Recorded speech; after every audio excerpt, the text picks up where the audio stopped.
সংসারের জন্য কিছু কেনাকাটা করলাম, সেগুলো আপনাদের সাথে শেয়ার করব আজ।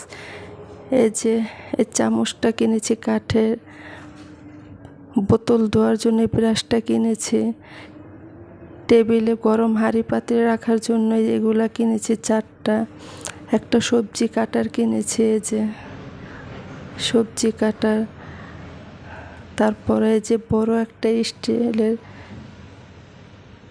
ডিশ কিনেছি, একটা ছুরিও কিনেছি।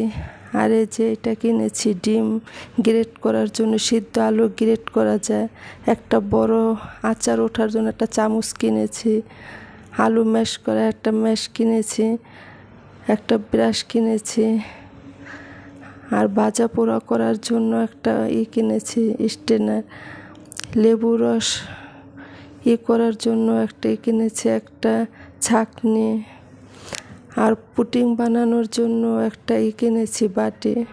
এটার মধ্যে কেকও বানানো যায়। আর বড় একটা স্টিলের মগ কিনেছি, 1 কেজি ওজনের হবে মগটা।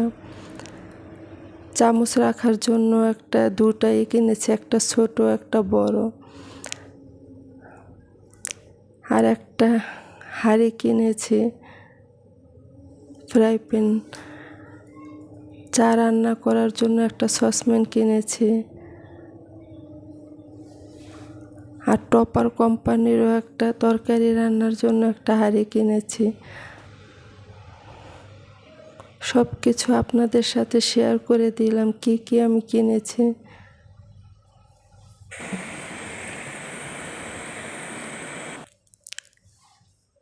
সমস্ত কিছু গুছিয়ে রেখে এখন আমি বাজারগুলো গুছিয়ে নিব।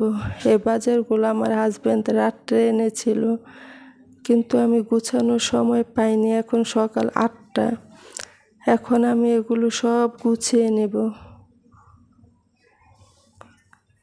এগুলো গুছিয়ে এখন আমি মাছগুলো কেটে নেব। এগুলো হচ্ছে সুরমা মাছ, আমাদের অঞ্চলে মাছকে সুরমা মাছ বলে।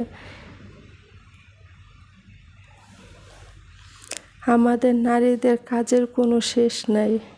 সকালে ঘুম থেকে উঠে একটার পর একটা কাজ করেই যাচ্ছি, তারপরও মনে হয় যে কাজ শেষই হয় না। অনেকে বলে 4 জন লোকের আর কি কাজ, কিন্তু 4 জন লোক হলে কি হবে? মনে হয় যেন কাজ 12 জনেরও বেশি মানুষের, এত কাজ। সকালে ঘুম থেকে আমি অনেক সকালে আজকে উঠছি, প্রায় 6:30 বাজে। ঘুম থেকে উঠে আমি আরও অনেক কাজ করছি, যেগুলো আমি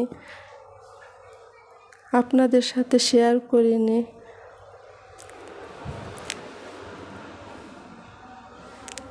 এখন আমি মাছগুলো সব কেটে নিব। আসসালামু আলাইকুম, কেমন আছেন সবাই? আশা করি সবাই ভালোই আছেন। এই মাছগুলো খেতে পুরো ইলিশ মাছের মতো স্বাদ, কিন্তু আমাদের ঘরে আবার সবাই এই মাছটা খায় না। আমার অনেক পছন্দ এই মাছটা, আর আমার হাজব্যান্ড তো এই মাছ খায় না। আমার হাজব্যান্ডের জন্য আবার অন্য কিছু রান্না করতে হয় যেদিন আমি এই মাছটা রান্না করি।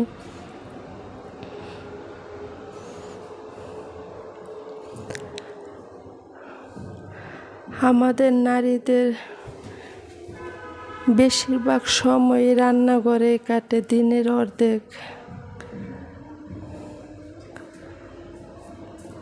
আমরা সারাদিন এত কাজ করি, তারপরও আমাদের কোনো কাজের দাম নেই। পুরুষেরা বলে যে কি কাজ করো, শুধু তো 4টা ভাতই রান্না করো। এদিকে কথা বলতে বলতে আমার মাছগুলো কাটা হয়ে গেছে।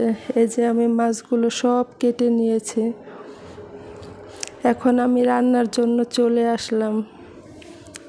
আজ আমি আপনাদের সাথে শেয়ার করব আমাদের ঢাকার ঐতিহ্যবাহী খাবার বললেই চলে। আমাদের এলাকায় সবাই এই খাবারটা খায়। যেমন আলু ডাঁটা দিয়ে চাপা শুটকি রান্না। আমি একটা কড়াইয়ের মধ্যে তেল দিয়ে, তেলটা গরম হলে পেঁয়াজ দিয়ে পেঁয়াজটা একটু ব্রাউন কালার করে ভেজে এর মধ্যে একে একে সব মশলা দিয়ে দিলাম। আপনারা তো দেখতেই পারছেন কী কী দিলাম, হলুদের গুঁড়া, মরিচের গুঁড়া, ধনিয়ার গুঁড়া, সমস্ত মশলা দিয়ে মশলাটুকু একটু কষিয়ে এখন আমি কিছু রসুন কুচি দিয়ে দিলাম। আর সাথে চাপা শুটকিগুলো আমি ভালো করে ধুয়ে পরিষ্কার করে নিয়েছি, এখন সেগুলো দিয়ে দিলাম। এবার আমি মশলাগুলো আবার একটু ভালো করে কষিয়ে এই যে ডাঁটা, আলু এগুলো আমি সুন্দর করে কেটে ধুয়ে নিয়েছি, সেগুলো এখন দিয়ে দিলাম। এগুলো দিয়ে আমি আবার ভালো করে নেড়ে চেড়ে কষিয়ে নিব। কষানোর জন্য আমি একটু ঢেকে দিলাম যাতে সিদ্ধ হয়।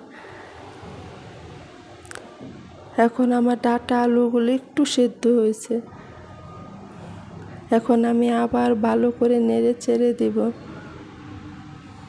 দিয়ে আবার কিছুক্ষণের জন্য ঢেকে রাখব। এখন আমি কিছু বেগুন ভেজে নেব। বেগুনের মধ্যে আমি হলুদের গুঁড়া, মরিচের গুঁড়া আর নুন দিয়ে মেখে 5 মিনিট রেখে দিয়েছিলাম। এখন আমি ভেজে নিচ্ছি। এক পিঠ হয়ে গেছে, এখন আমি উল্টে দিচ্ছি বেগুনগুলো, আবার ঢেকে দেব। আমার বেগুন ভাজাগুলো হয়ে গেছে, এখন আমি নামিয়ে নিচ্ছি।